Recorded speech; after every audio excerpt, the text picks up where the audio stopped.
as GOP members in Wayne County, Michigan, they rescind their decision to certify election results. The president fighting on virtually every battleground front now in Michigan because of a more than 70% discrepancy in absentee ballots. The U.S. has surpassed 250,000 coronavirus deaths. As of this morning, New York City schools, the largest school system in the country, are shut down. American people agree with the progressive ideas. They're calling them progressive ideas or socialist ideas. Those ideas won convincing victories across the country. New photos showing California Governor Gavin Newsom's no mask, no social distancing. How dumb do you have to be? It's so easy to tell other people what to do with their lives when you're not directly affected by it. If you socially distanced and you were smart, none of this would be a problem. It's all self-imposed. If you didn't eat the cheesecake, you wouldn't have a weight problem. New York City, hope you're having a great morning so far. Joe Biden is saying that the General Services Administration should declare him the election winner, and House Republicans are upset with this race, and they say that they're demanding an investigation into the integrity of this election to make sure going forward we can all trust the process. And to clarify what I said yesterday on that very topic is my point was let the president keep fighting this whole thing every step of the way in those 4 states that there's a problem there. Let's see through the courts.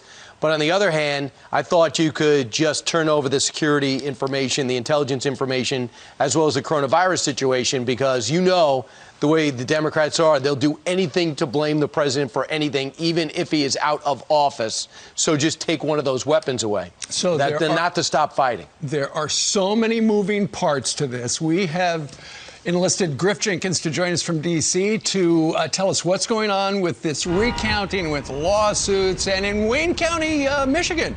Apparently, they were not going to certify, and then they certified, and then they said, we changed our mind. Griff, what's happening?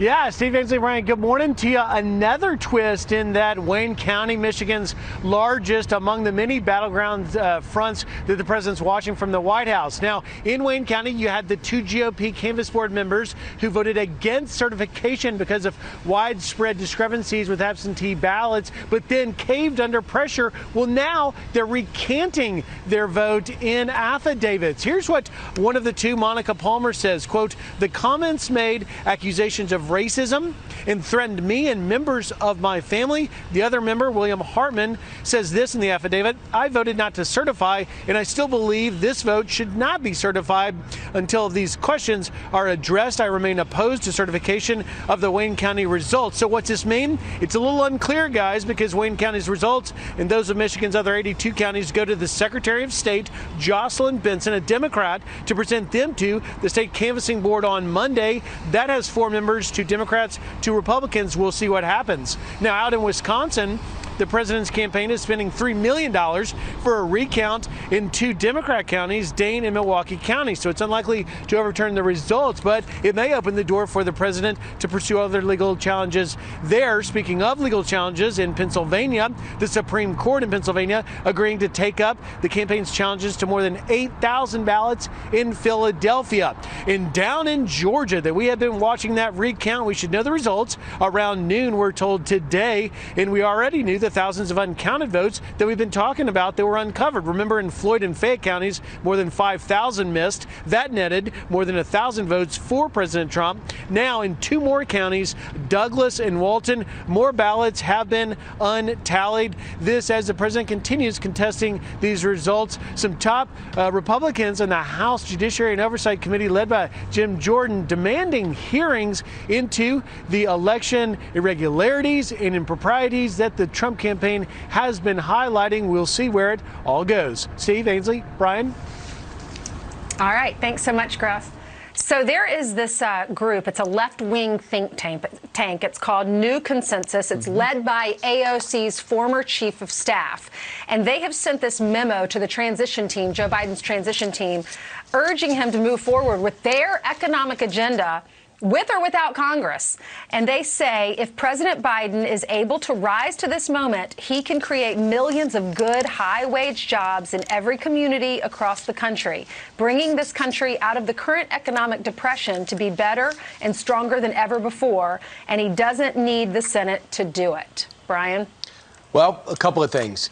They almost lost the House because of people like AOC's former chief of staff, who is a wizard on social media. They are a small enclave of society. They don't have any practical experience. They have ideas. They don't have programs. And they don't understand how this works. There are different branches of government. There are things executive orders can do. And revamping the economy, destroying the automobile business, the oil and gas business, is not something you can do with the stroke of a pen. Nor should you, or else you look really like a liar.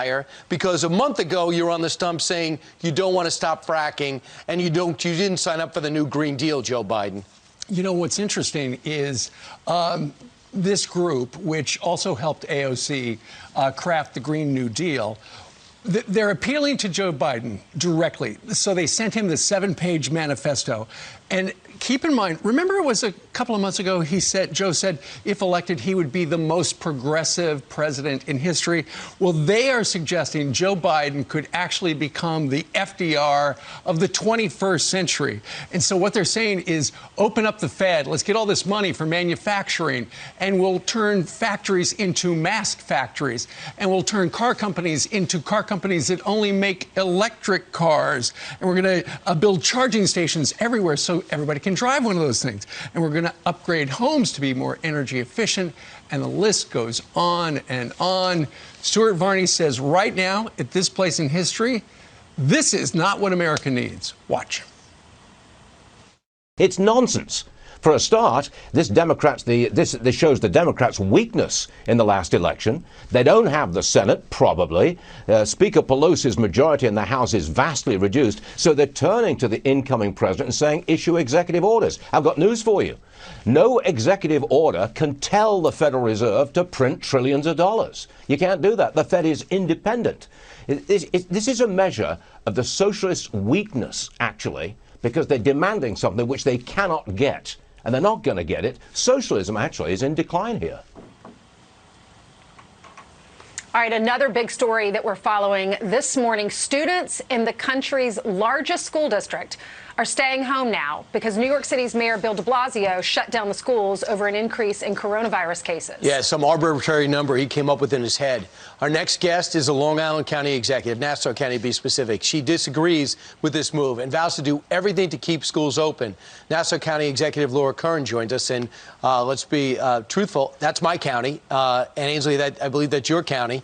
Lauren, I just read your Facebook page, and you are so right that these kids need to stay in school, and the risk these kids have are social gatherings outside of school, not in school. How upset were you to see what happened in New York City? You know, this is going to be really hard for the kids. Right now, school is the safest place for children. We're not seeing transmission in the school buildings.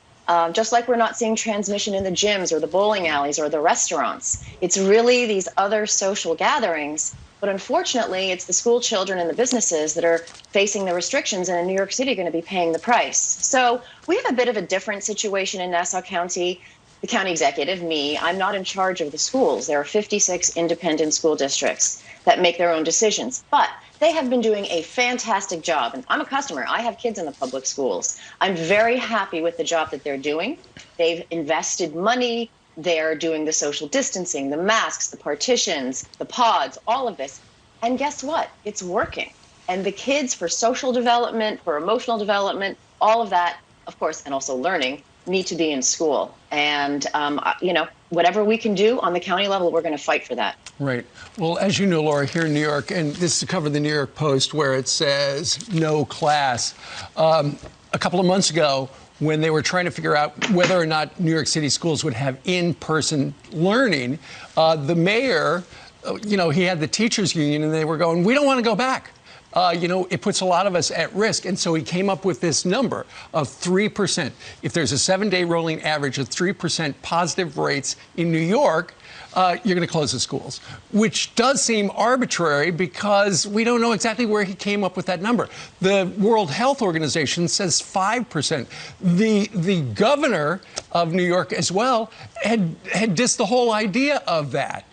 And yet, as working class parents get up this morning, a lot of them can't go to work today. They may be hourly. They're not going to make any money because somebody's got to be there to take care of the kids. And at the same time, New York City's Catholic schools, wide open. You know, that's such a good point about parents who have to work. This is going to disproportionately hurt lower income people. Both parents are working. Maybe it's a single family household. And what are these kids going to do? Sit at home and stare at a computer for 6 hours? If they have a computer. Especially the little kids. Right, exactly. And think about little kids, you know, doing remote. I mean, my kids are older. They're in hybrid. It's fine. I wish they were in full time, but I get it. But little kids really need that social interaction. And the most important thing is this is a safe place for those kids right now, instead of just being out there on their own. Yep. Plus, don't they say like 80% of their brains are forming between ages 0 to 5? It's such a time when our little ones need to be learning. All right, let's talk about Andrew Cuomo, because he was snapping at reporters at this press conference. And he and Bill de Blasio apparently don't get along. Bill de Blasio, right after Cuomo says, and we're going to play the soundbite for you, right after he says, no, the schools are going to stay open. The reporter's confused, asking questions, but you're saying this, but this is this. Then de Blasio, a few minutes after this press conference, decided to, yes, close the schools. Watch this. What are you talking about? You're now going to override. We did it already. That's the law. An orange zone and a red zone. Follow the facts. I'm still confused. Well, then you're confused. I'm confused. And then I'll tell you what, Jimmy. Parents are still confused as well. The schools in they're New York not City confused. tomorrow. You're confused. No, I think Read parents the are law. very confused as well. Read the law, and you won't be confused. Schools are open by state law. When will they be open tomorrow? That's the question.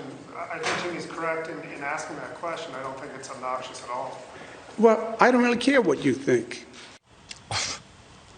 County Executive, do you have a response to that? What's your reaction? Yeah. So I understand that nerves are high, people are anxious. We are seeing the numbers going up. We've had great success. It's an uptick that's happening that was expected. We're still doing very, very well. So I think what we need to do is take that deep breath and spread the message of calm and get the facts out there, let people know what's happening, and then trust people to make the right decision. Especially our businesses. Our businesses are really suffering. I think they can be trusted with keeping their employees safe and keeping their customers safe. But the thing that concerns me more than anything is these upticks at social gatherings. That's what's hurting our businesses. Right. That's what's hurting our school children. And keep in mind, and you know this, but this McKinsey and Company did a study, and even for you were talking about younger kids. What about how older kids? They say that this is leading to this prolonged situation, out of school or hybrid situation, is leading to 1 million more dropouts of school because people just aren't learning. What can you do as county executive to push back against a governor that maybe wants to tell you how to handle your county? Do you have to abide by him telling you to shut down the schools? Well, number one, I do believe that some kids are getting lost. Speaking with teachers, high school teachers, kids who are full remote, they are getting lost. Totally. They're just sort of out there, and they're not learning, and they're not being reached. And about your other question is, look, I'm a county. I follow what the state says. Right. But I can also advocate, and I have daily calls with the state. My team has daily calls with the state, and we advocate for what we see on the ground. And we in the counties, we're on the ground. We're the ones with the health department and the ambulances and the medics and all of that. We're the ones who are doing the actual work of combating this virus on the ground. And let me just tell you, every day, if my daughter forgets to do her screening, I get alerted. If there's a positive test in a grammar school, even though she's in high school, we all get alerted. It has been brilliant with the tracing that you guys have pulled off. They've done it. It shows it's possible. You guys have done a great job. Laura, have you seen a lot of people move out of the city and move out here to Long Island? Oh, yes. Lots of people. There are bidding wars on houses in every community. People are giving more than the asking price. It's good for us. However, we are a suburb. As great as we are, we are a suburb. We need New York City to be strong and vibrant and economically strong. Let me put a pitch in there. You can always move to Jersey. There's just a bridge or a tunnel away from Manhattan. Laura Curran, the Nassau County Executive. Laura, thank you very much. Good luck to you. We know that these are challenging times. And also, thanks for your communication. Your communication has been excellent with the residents in your county. Yes. Thank you very much. Thanks, Laura. All right, straight ahead on this Thursday, Joe Biden has hinted that his policy on Cuba will be similar. What would U.S.-Cuba relations look like under President Biden if he takes over? He's already hinted at moving towards President Obama's Cuba stance, saying earlier this year, quote, "There's no reason to continue the policy that President Trump put in place. There's no reason why we cannot still sanction them, but failing to recognize them at all as a different thing than sanctioning them." And now reports one of his transition team advisors has supported normalizing relations back in 2016. Here to react, Republican Florida Congressman Mario Diaz-Balart. Congressman, is this your worry that we're going to go back to 2016 where everything's okay with the communist country? Brian, I worry that his history will come back. What he's wanting to do for almost 5 decades, which is to betray the best allies of the United States, as he and Obama did in front of the UN with Israel, and then help our enemies, help the enemies of freedom, help legitimize the dictatorships in the Western Hemisphere, which is, again, something that he has been doing and tried to do for decades. And that has been rejected by the voters. And it's also, by the way, dangerous for the national security interests of the United States. So, you know, if we don't, the argument is if we don't go in there, China will, and they'll have a foothold in the region. What do you say about that? China and Russia have been there for decades. They were allowed to go in there by the Castro regime. And so what does Biden want to do? Help legitimize the Castro regime that has ties with China, with Russia, with Iran, with terrorist groups. And the response is to then normalize and help the dictatorships. Hey, how about standing with the people? And how about standing with the national security interests of the United States and not with the enemies of the United States and the enemies of the people? We're standing with these dictatorships, which is what Biden has always done historically. And the American-Cuban vote went away from that just because they feared that whole Obama policy is coming back, and I guess it could be. Frank Mora, who worked for President Obama's policy team, is now an advisor for Joe Biden, says this. He said this in 2016. President Obama changed the tired script by engaging the Cuban people directly, by increasing opportunities for travel. The changes provided Cubans with the tools and a new relationship with the American people to enhance opportunities and change the island, albeit gradually. Did he change anything? Did it help the people? No, it made it much worse for the people. It gave a green light to the regime to repress and to be more aggressive because, again, they had the green light, the okay from the Obama-Biden administration. And on top of that, it hurts our national security interests as well. This is not only rejected, by the way, as you mentioned, Brian, by the Cuban-American voters, but if all of the Cuban Americans in Congress, 2 of whom are Democrats, opposed the previous administration's policy towards the regime, support sanctions, the Trump sanctions, and the policy of solidarity with the people and pressuring the regime. So again, the only people that love this are the dictators, the anti-American dictators in Havana. Maduro would have fallen, the communists would have fallen, that terrible leader of Venezuela, if it wasn't for Cuba and their military support and their economic support. Final thought on that? Look, the OAS Secretary General has said that Cuba has an army of occupation in Venezuela. You're absolutely right, Brian. And so why then we would want to help that anti-American terrorist dictatorship by legitimizing, giving them money, helping them, frankly, is hard for me to understand. You have to really want to help the anti-American dictatorships and not the people who they are repressing. And that's what Biden has a history of doing. I hope he backs off this if he does, in fact, get the job. Congressman, don't stop fighting for this. Mario Diaz-Balart, Congressman, thank you so much. Thank you, sir. We reached out to the Biden team and Frank Moore for comment, but we did not hear back. All right, coming up straight ahead, a Democratic candidate for the Georgia Senate now in hot water over resurfaced comments concerning God and the military. Joey Jones is here to react to the controversial remarks. America, nobody can serve. There is new outrage over comments made in a sermon by now Georgia Democratic Senate hopeful Reverend Raphael Warnock. Listen to this. America, nobody can serve God and the military. You can't serve God and money. You cannot serve God and mammon at the same time. America, choose ye this day whom you will serve. That was a clip from the Reverend back in 2011. Meanwhile, his opponent, Senator Kelly Loeffler, has tweeted out the clip, first posted in, as I said, 2011, calling the comments despicable, disgusting, and wrong. The two candidates are now headed to a highly anticipated runoff election on January 5th. But you know that. Joining us right now, Fox News contributor, retired United States Marine Corps bomb tech, and Georgia native, Mr. Joey Jones. Joey, good morning to you. Good morning, Steve. When you heard the Reverend say that, talking about, you cannot serve God and military, you cannot serve God and money, you cannot serve God and mammon at the same time, what did you think? Because you're from Georgia. Yeah, it's pretty contested down here right now. I'll be honest with you. I don't put much stock or faith in political attack ads. I really don't listen to them at all. They just give me a starting point to go look up and learn. But when you talk about Raphael Warnock, you don't need him to tell you, you don't need Kelly Loeffler to tell you in some attack ad how radical he is. On the record in 2019, so a year ago, he likened Israel to apartheid.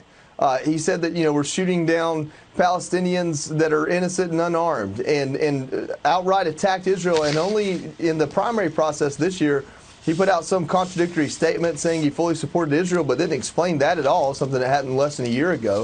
In 2014, he defended Jeremiah Wright's infamous Goddamn America sermon. And so if that's who he is and that's who he's been, I'll take him at his word, and unfortunately that means he gets very little credit with me when explaining away sentences like you can't serve God in the military. Well, and that was my next question, because you are a God-fearing man and you were in the military. That was your career. Is he right, America? Yeah. Nobody can serve God in the military? Well, even if you take him in the context he provides and in the length of the sermon, he's essentially saying pretty much anything pro-American and anything dealing with the American government is anti-God. He goes on to attack politicians, the political process, the collection of wealth, and pretty much anything to do with capitalism and the American way of life. Then he says that goes against God. And so, no, I don't agree with that, and I don't think Georgians agree with that. I think that they're very much in line. Our ability for self-determination, personal responsibility, everything our Constitution stands for was written in respect to God. And so I think that he's got himself into a corner.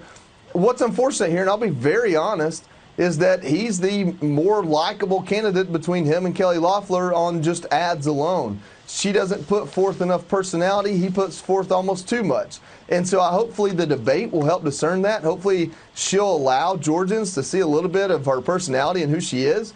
She won her side of the runoff, basically attacking Doug Collins for voting for negotiated bills that had a little bit for Democrats and a little bit for Republicans in them. And she's going to have to do better. And, I'm cheering for her. I want Republicans to represent the state of Georgia. And I think in the long term, we've got to come up with better candidates.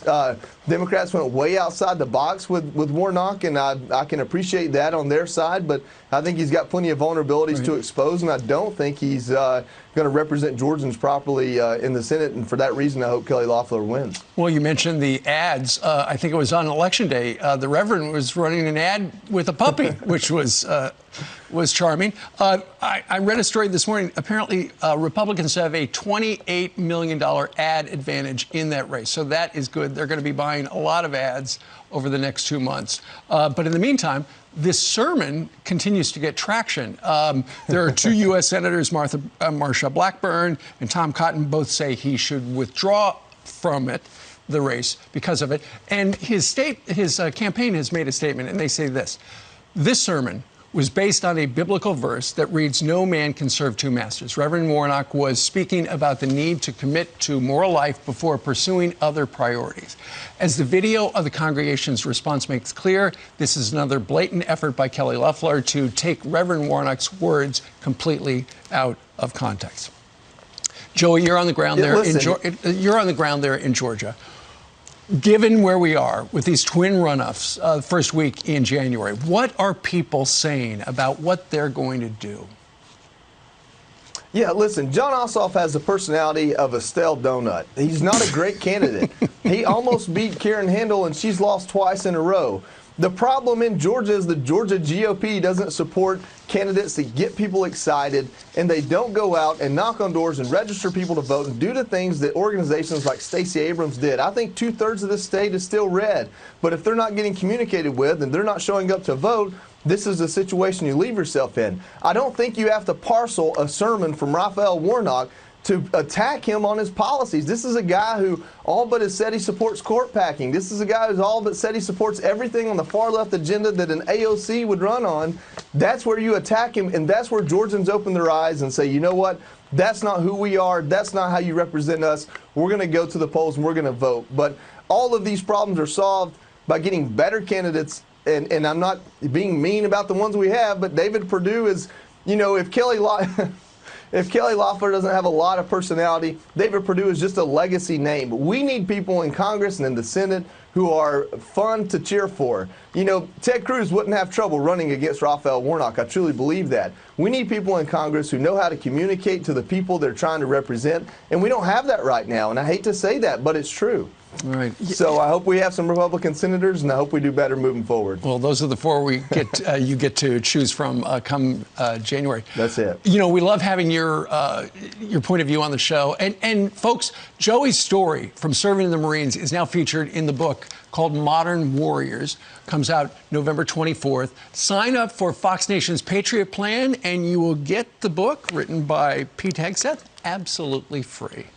Joey, we look forward to reading that. Thank you, sir. Thank you. All right. All right, meanwhile, straight ahead on this Thursday, Governor Gavin Newsom out in California under fire after breaking his own COVID guidelines to go to that swanky dinner at the French Laundry out in Sonoma. But this isn't the first time Democrats have been caught red-handed. Tammy Bruce on that coming up next.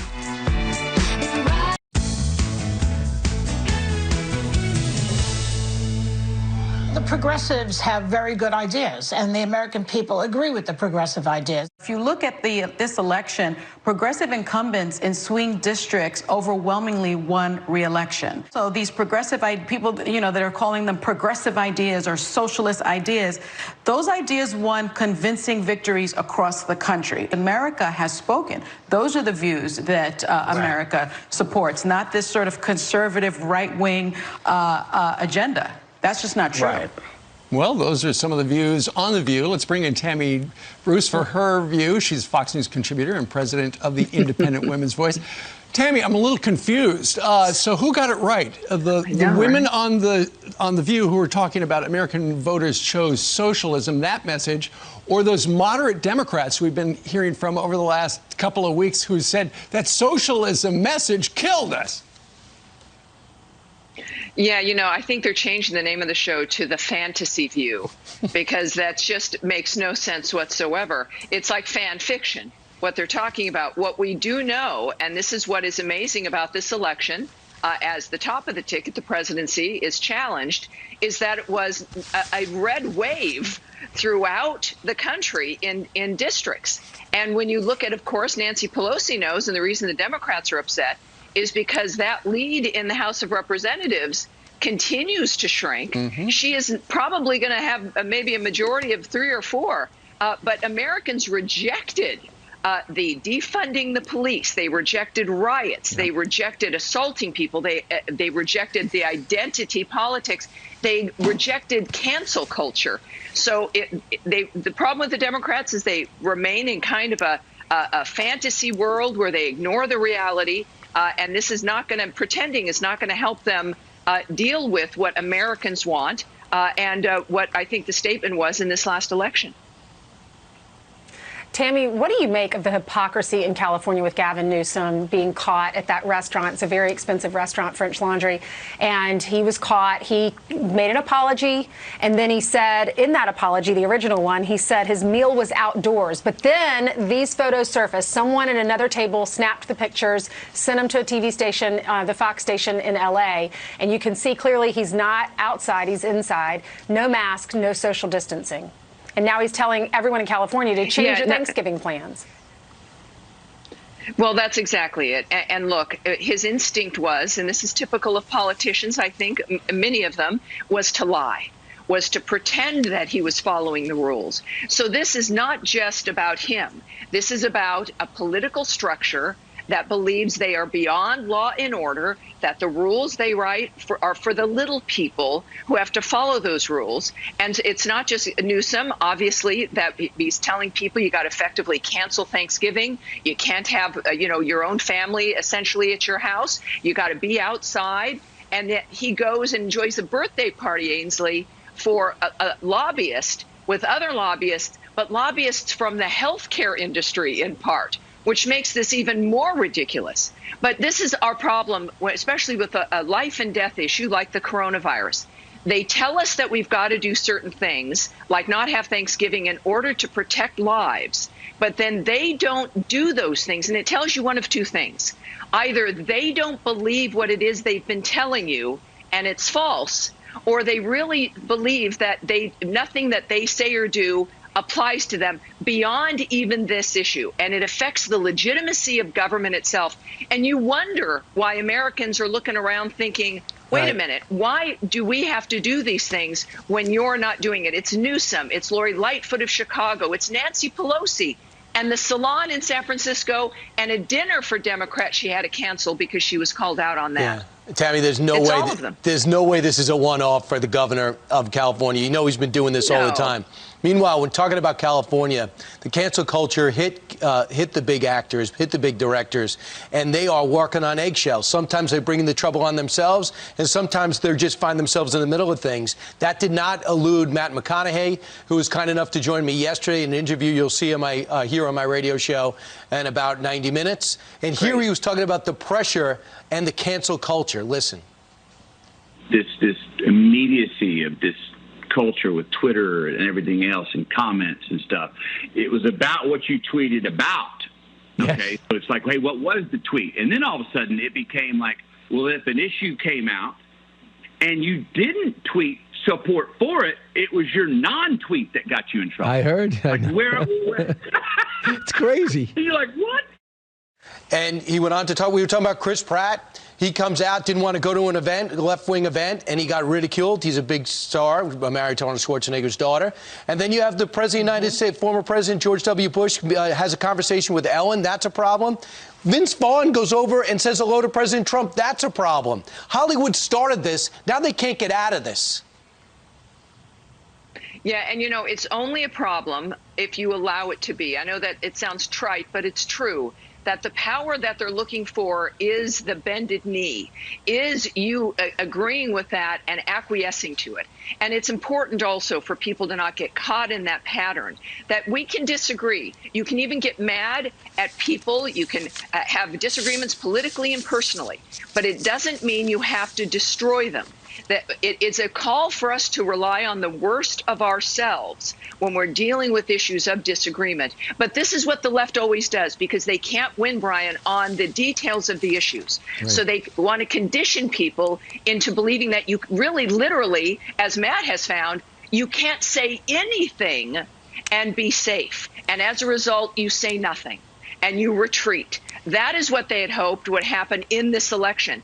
Elections and these statements socially send a message that we are not going to surrender to this kind of intimidation and harassment, and celebrities can set the tone in rejecting it. Well, speaking of celebrities, there's a woman by the name of Whitney Cummings. She's a comedian. She was also the executive producer of The Roseanne Show at the time that Roseanne made those comments, and then ABC wound up firing her. And she is speaking to the Daily Beast, where she says, essentially, that she has realized the importance of trying to understand somebody you disagree with. So, in other words, you may be super blue, but you got to reach out and figure out what the person who is super red is trying to say, because otherwise it's just not going to work. Well, it's not only not going to work, but this is where, in fact, you can become even better on your own issues. You can certainly learn more. You can have better relationships. You're not living your life in anger and hostility and looking for the next person you want to destroy. And besides, there's hypocrisy there, too. You've got Joe Biden, credible allegations from Tara Reade regarding sexual harassment or assault. And those things, that suddenly doesn't matter. So if you've got a base that is taking you seriously, and then you don't even apply that across the board, it tells you, it confirms it's political, that this has nothing to do with the issues that matter to you. And what you're doing is you don't understand what happened in this last election. It's why The View can be in this fantasy world. And when you're doing that, you're not addressing the issue specifically that you actually care about. That's why classical liberals, conservatives, all of us who want to live our lives in a free and responsible way have a responsibility to work together.